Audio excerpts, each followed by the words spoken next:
It's talking about taking it to the next level. Not just experimenting in dialogue, but experimenting in relationships in general. Dr. Chloe Carmichael is back with us. She's a regular guest. I like your hair now. Oh, thank a little you. lighter, looks very good. And this is for our bookstore segment. Yeah, yes? I think I always forget to do that. Yes. This is, but it's also one of Carrie's like media bias. And how she's just such in a horrible position as a conservative in New York. And inter-party dating are Carrie's two topics, totally two topics. And so, Dr. Carmichael, you've written a book that it's a guidebook to how to do it, how to date someone from the other end of the ideological Well, the book is spectrum. more, it's the 10 Commandments of Dating, Dr. Chloe's 10 Commandments of Dating. So since you are the lawgiver to us, we want to know specifically on our Lawgiver. politics show. What? What is that word? I got to Google it. What is that Oh, word? she's creating the laws here, the 10 Commandments. Oh. It's a biblical phrase. Okay. Mr. 2 Corinthians. So, Dr. Chloe, you first of all, tell us a little bit about the book, and then secondly, how can we apply your principles to this concept of dating someone who doesn't think like you? Sure. Well, thanks so much for having me back. It's always good to be with you. So the 10 Commandments of Dating book is something that I've seen because in my practice in New York, of course, there's just everyone is trying to find the right person. But in today's dating world, a lot of our old protocol and things like that for dating are just out the window. So I found that clients were just looking for kind of a guidebook of how do I actually go about dating now in a way that's going to help me find a partner. And of course, I would be happy to talk about how to apply some of those 10 Commandments of dating to people who might be dating across the aisle. So Carrie can't find a conservative man in the city of New York, so that's why she keeps asking. What we won't ask you to list all 10 because people need to go and buy the book. But what do you think would be the most important commandment in a situation where you just are not people who agree on certain topics? Sure, there are so many great ones that I think could be applicable here. One I'll talk about is rule number 9, control your mind. And so with rule number 9, control your mind, what it means in the book is to be careful that you're not daydreaming too much about your crush, because your mind can actually start to feel as if you've spent all this time with that person, and then you feel a little over dependent on somebody before you even maybe had, date number 2 or 3 with them.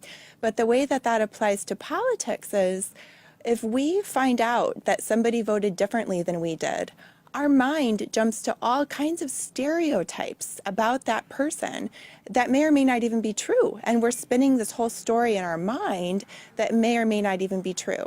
So I really want to encourage people to actually talk to the person and say, oh, well, that's interesting. Tell me more about that. Why did you vote that way? Or why do you feel this way about the issue?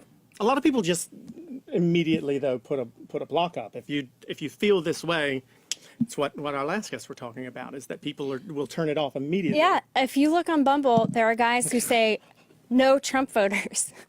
And I'm sure that a lot of women haven't you didn't vote for women. Trump, so no, you I didn't. But at the same time, I would never put that. It's easier said than done to profile. control one's mind, though. So I mean, these I'm assuming these commandments all are easier said than done. So are there practices that people can put forth Absolutely. to try to actually do that? Of course, yes. So I want to share some examples, okay, of how that could work.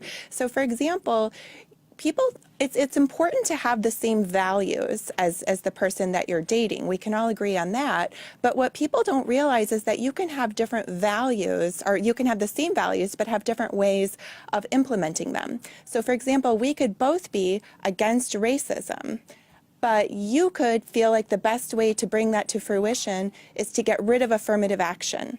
And somebody else could say, well, I'm against racism, and that's why I passionately advocate for affirmative action. I would like to see those two people be able to say, well, we actually have the same value. We both are against racism. We just have different ways of trying to bring that forward. So that's, one way that you could control your mind is to try to find the common values that you actually do share, even if you have different implementations. I like that. It is the challenge, though. No, but so maybe in this scenario, you could say, okay, well, we will agree to disagree about specifically affirmative action. However, let's find a creative way where we both agree we could express ways to prevent racism. We both hate Hitler. Yes.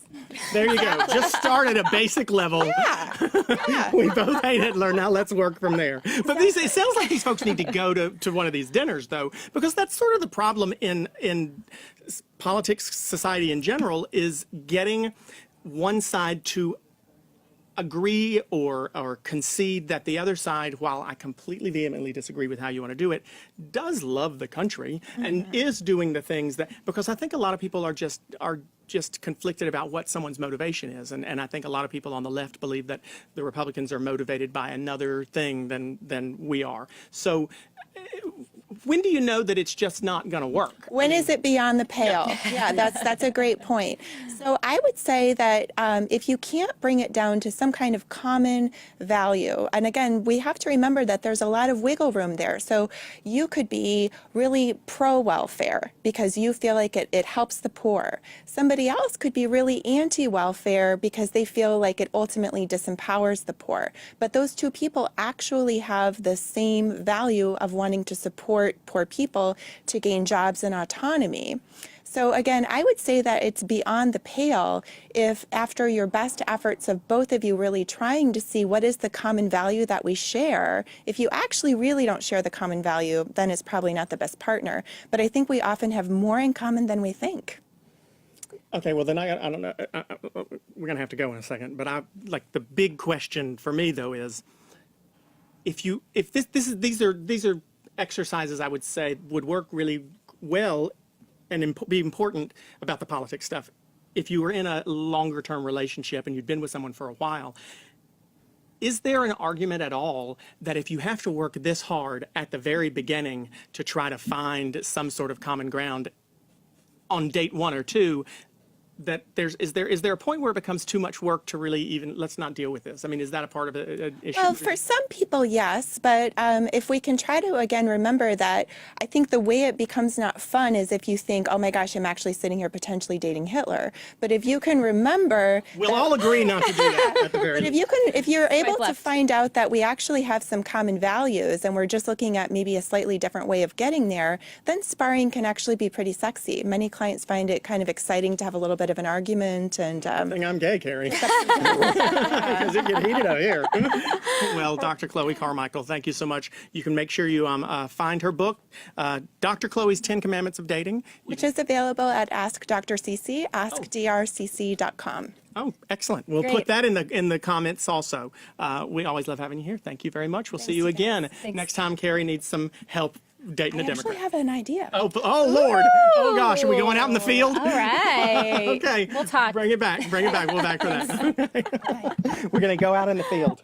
We're going to take you on. We're going to set cameras up at a speed dating session for you. think- Oh, my God. That's I next think- week's episode. Speed dating with cross-political aisle affiliation. I And you too, Clay. No, We'll not a find chance you a in hell. nice, Not a a chance. nice Trump red I stater. appreciate being by myself. Overalls, Listen, sexy. listen. I ain't Yes. happening. I'm not interested in it. Okay, give it up. That's the third. That's your third mission, by the way. That was one of my New Year's resolutions. To try to find to do something that is not wanted at all. If you have any ideas, let me know. Or not. Any or not. Let's get off of that horse.